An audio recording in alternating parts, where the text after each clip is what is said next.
নমস্কাৰ মৰমৰ ছাত্ৰ ছাত্ৰী তথা বন্ধু বান্ধৱীসকল আজি মই তোমালোকৰ 2024 চনত অনুষ্ঠিত হ'বলগীয়া হাই স্কুল শিক্ষান্ত পৰীক্ষাৰ এখন প্ৰশ্ন কাকতৰ বিষয়ে তোমালোকৰ সন্মুখত আলোচনা কৰিম তো মৰমৰ ছাত্ৰ ছাত্ৰীসকল তোমালোকে যি আমাৰ চেনেলটো সাবস্ক্ৰাইব কৰিছা তেওঁলোকক ধন্যবাদ আৰু যি এতিয়ালৈকে আমাৰ চেনেলটো সাবস্ক্ৰাইব কৰা নাই সেই সকলে চেনেলটো সাবস্ক্ৰাইব কৰি লবা তো মৰমৰ ছাত্ৰ ছাত্ৰীসকল তোমালোকৰ কাৰণে মই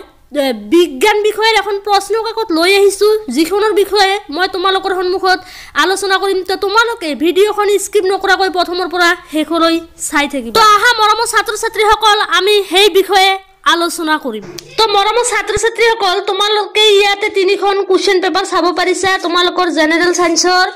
তো মই আজি তোমালোকক দেখুৱাম যে মই ইয়াতে তিনিখন কোৱেশ্চন পেপাৰ আনিছো এখন হৈছে তোমালোকৰ 2023 বৰ্ষৰ আৰু এখন হৈছে 2021 আৰু এখন হৈছে 2019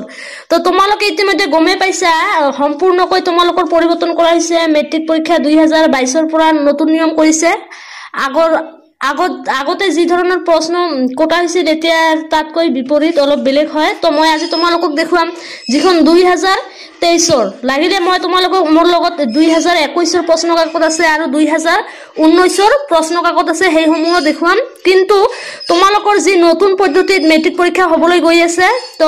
ইতিমধ্যে এইখন হৈছে 2023 প্ৰশ্ন কাকত সো ইয়াতে তোমালোকে এটা বস্তু লক্ষ্য কৰিবা আগতকৈ যেহেতু চেঞ্জ হৈছে বহুতখিনি তো ইয়াতে তোমালোকৰ এক নম্বৰী কোৱেশ্চন আহিব 10টা ঠিক আছে তোমালোকে এটো যেটো শুদ্ধ উত্তৰ হ'ব হেতু টিক মাৰ্ক দিব লাগিব তাৰ পিছত এনেকে তোমালোকৰ 40টা আহিব ইয়াতে 10টা লিখিব লাগিব 10টা শুদ্ধ উত্তৰ তোমালোকে লিখিব পাৰিলে 10 নম্বৰ কৈ তোমালোকে পাবা এনেকে তোমালোকে 40টা কৈ প্ৰশ্নৰ উত্তৰ তোমালোকে লিখিব লাগিব তোমালোকৰ মেট্ৰিক পৰীক্ষাত এখন হৈছে তোমালোকৰ সাধাৰণ বিজ্ঞানৰ এখন প্ৰশ্ন কাকত তো তাৰ পিছত ইয়াতে তোমালোকে আৰু এটা বস্তু হল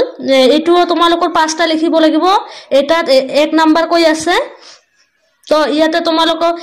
5টা সেম আহিব তোমালোকৰ 2024 বৰ্ষত যেনেকৈ 2023 আহিছিল সেম প্ৰশ্ন কাকত তোমালোকৰ 2024 তো আহিব ঠিক আছে তাৰ পিছত ইয়াতে তোমালোকৰ সেকশন 20 সেকশন এ তোমালোকৰ 45টা প্ৰশ্ন কাকত আহিব প্ৰশ্ন আহিব 1 নম্বৰৰ তাৰ পিছত তোমালোকৰ সেকশন বি এটো হৈছে তোমালোকৰ সেকশন বি তোমালোকৰ ইয়াতে যেনেকৈ লিখিব দিছে ব্লিচিং পাউডাৰ প্ৰস্তুতকৰণৰ এটা পদ্ধতি লিখা ব্লিচিং পাউডাৰৰ দুটা ব্যৱহাৰ লিখা ইয়াতে লিখিলে তোমালোকে এটা লিখিলে মানে 2 নম্বৰ পাবা ঠিক আছে তাৰ পিছত সেম আৰু এটা তেনেকৈ দিয়া হৈছে 1 নম্বৰ 1 কৈ 2 নম্বৰ ঠিক আছে তাৰ পিছত আহিল তোমালোকৰ এটা 2 নম্বৰী এটো তোমালোকৰ আহিল 2 নম্বৰী এটা কোৱেশ্চন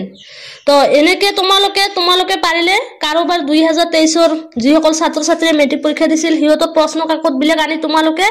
তেনেদৰে পঢ়িবা ঠিক আছে আগতকৈ বহুত নিয়ম হলনি হৈছে তোমালোকৰ প্ৰশ্ন কাকতৰ ঠিক আছে ইয়াতে বোৰ্ড কোৱেশ্চন নাহে বেছিকৈ তোমালোকৰ শৰ্ট কোৱেশ্চনে আহিব ইয়াতে 2 নম্বৰ 1 নম্বৰৰ আৰু এনেকে বহুত কেইটা দিয়া হৈছে আৰু আগতে যেনেকৈ তোমালোকৰ বিজ্ঞানৰ বহু কেইটা অংশ আছিল এতিয়া সেই অংশ কেইটা নাই তো ইয়াতে তোমালোকে নিশ্চয় চাব পাৰিছা 2 বেছিভাগ তোমালোকৰ একৰ আহিব 45টা আৰু বাকিখিনি আহিব তোমালোকৰ 2 নম্বৰ কৈ ইয়াতে কোনো ধৰণৰ বোৰ্ড কোৱেশ্চন দিয়া হোৱা নাই বা সায়েন্সত যিবিলাকৰ তোমালোকৰ অংশ আছিল সেইবিলাকৰ তোমালোকৰ ইয়াতে দিয়া হোৱা নাই গতিকে আগতকৈ সম্পূৰ্ণ বেলেগ তোমালোকৰ যিখন প্ৰশ্ন কাকত হ'ব 2024 সেইখন সম্পূৰ্ণ বেলেগ হ'ব তাৰ পিছত ইয়াতে 3 নম্বৰী কোৱেশ্চন বিলাকো দিয়া হৈছে এবিলাক লিখিব পাৰিলে তোমালোকে এটা কৈ লিখিব পাৰিলে তোমালোকে 3 নম্বৰ কৈ পাবা তো 3 নম্বৰী কেইটা দিয়া হৈছে ইয়াতে 3টা আৰু ইয়াতে এটা মুঠ তোমালোকৰ